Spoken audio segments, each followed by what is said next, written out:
নমস্কার বন্ধুরা, বাংলার বাড়ি প্রকল্পে গতকাল যে প্রথম দ্বিতীয় কিস্তির টাকা দেওয়া হলো মুখ্যমন্ত্রী শুভেন্দু অধিকারী। তো যারা টাকা পেয়েছেন আপনাদের জন্য তো সুখবর, কিন্তু যাদের টাকা এখনও অ্যাকাউন্টে ঢোকেনি আপনাদের কি করতে হবে ডিটেলস জানাবো ভিডিওটিতে। এছাড়াও যারা পিএম আবাস যোজনায় নতুন করে সার্ভে করেছেন, আবেদন করেছেন, আপনাদের জন্য রয়েছে সুখবর। পুজোর ঠিক পরেই আপনাদের অ্যাকাউন্টে প্রথম কিস্তির টাকা দেওয়া হবে। কত লক্ষ আবেদন হলো এখনও পর্যন্ত এবং কত লক্ষ নতুন ঘর দেওয়া হবে পিএম আবাস যোজনায়, তো আমরা ডিটেলস এই ভিডিওটিতে জানবো। তো অবশ্যই শেষ পর্যন্ত দেখতে ভুলবেন না। নতুন দর্শক হয়ে থাকলে চ্যানেলটি সাবস্ক্রাইব করুন। ভিডিওটি ভালো লাগে থাকলে অবশ্যই লাইক করতে ভুলবেন না এবং শেয়ার করে সকলকে জানানোর সুযোগ করে দেবেন। তো বন্ধুরা, গতকালই যে 6 আগস্ট আপনারা বিকেলেই দেখেছেন যে মুখ্যমন্ত্রী শুভেন্দু অধিকারী নবান্ন থেকে এবং প্রত্যেকটি ব্লকে অনুষ্ঠান করে এই যে 4টার সময় আপনাদেরকে টাকা দেওয়া হয়েছে 60,000 টাকা দ্বিতীয় কিস্তির টাকা। এখানে মোট 10,20,379 জনকে এই টাকা দেওয়া হয়েছে। যোগ্য উপভোক্তাকে দ্বিতীয় কিস্তি বাবদ 60,000 টাকা দেওয়া হয়েছে এবং এর মোট বাজেট ছিল 6,122 কোটি টাকা।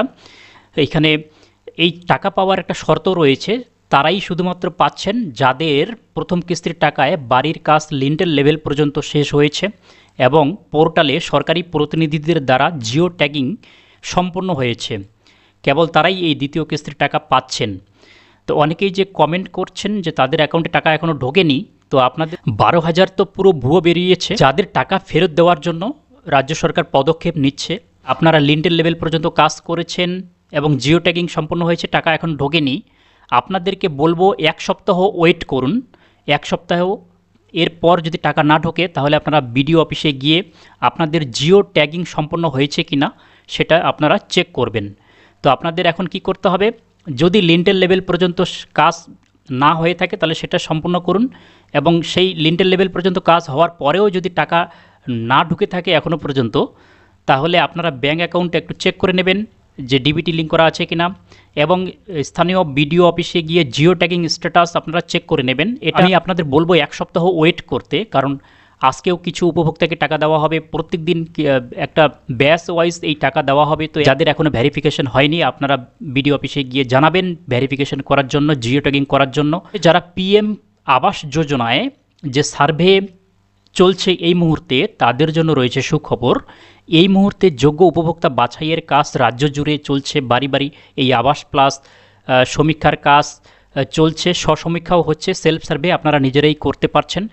এখনও পর্যন্ত যে শেষ তারিখ আমরা আগেও ভিডিও মাধ্যমে আপনাদের জানিয়েছিলাম যে 15 আগস্ট পর্যন্ত আপনারা আবেদন করতে পারবেন, যেন কোনো যোগ্য উপভোক্তা বাদ না পড়েন সেই জন্য এই 15 আগস্ট পর্যন্ত তারিখ বাড়ানো হয়েছিল। সার্ভে ভেরিফিকেশনের কাজ চলবে এতদিন পর্যন্ত, 15 আগস্ট পর্যন্ত।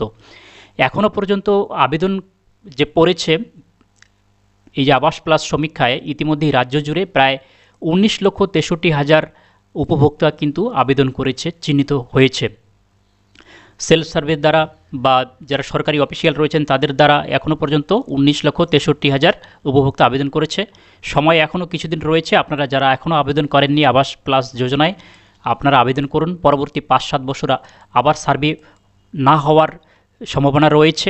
তো এখনই যদি আপনারা আবেদন করেন, প্রথম যে কিস্তির টাকা দেওয়া হবে সেই লিস্টে যদি আপনাদের নাম নাও থাকে, পরবর্তী সময়ে আবার যখন নতুন করে ঘর দেওয়া শুরু হবে সেখানে কিন্তু আপনাদের নাম থাকবে। তো প্রথম কিস্তির টাকা কবে দেওয়া হবে কি জানিয়েছেন মুখ্যমন্ত্রী শুভেন্দু অধিকারী। তিনি কিন্তু গতকাল দ্বিতীয় কিস্তির দেওয়ার সময় ঘোষণা করেছেন যে সকল আবেদনকারী বা যোগ্য উপভোক্তা যারা হবেন তাদেরকে প্রথম কিস্তির টাকা কিন্তু দুর্গাপূজার ঠিক পরেই অক্টোবর মাসে প্রথম কিস্তির টাকা তাদের অ্যাকাউন্টে দেওয়া হবে। এবং কেন্দ্র সরকার কিন্তু 1 লক্ষ উপভোক্তাকে 1 লক্ষ নতুন ঘরের অনুমোদন দিয়েছে কেন্দ্র সরকার। এর সাথে মুখ্যমন্ত্রী শুভেন্দু অধিকারী তিনি বলেছেন যে শুধু 1 লক্ষ নয়, আমরা যত লক্ষ চাইব কেন্দ্র সরকার ঠিক তত লক্ষ ঘরেই কিন্তু ঘরের টাকাই দেবে। তো অবশ্যই আবেদন যতই হোক না কেন, 1 লক্ষ যদিও অনুমোদন দিয়েছে, আরও বেশি সংখ্যক যদি রাজ্য সরকার আবাস প্লাস যোজনায় ঘরের টাকা দেয় তাহলে কিন্তু আপনারা অনেক উপভোক্তা এই পিএম যে আবাস যোজনায় আপনারা কিন্তু প্রথম কিস্তির টাকা পুজোর পরেই পেতে চলেছেন। কোনো সমস্যা থাকে তাহলে কমেন্ট করে জানাতে ভুলবেন না। ভিডিওটি ভালো লাগলে অবশ্যই লাইক করুন, চ্যানেলে নতুন দর্শক হয়ে থাকলে অবশ্যই সাবস্ক্রাইব করুন। Thanks for watching.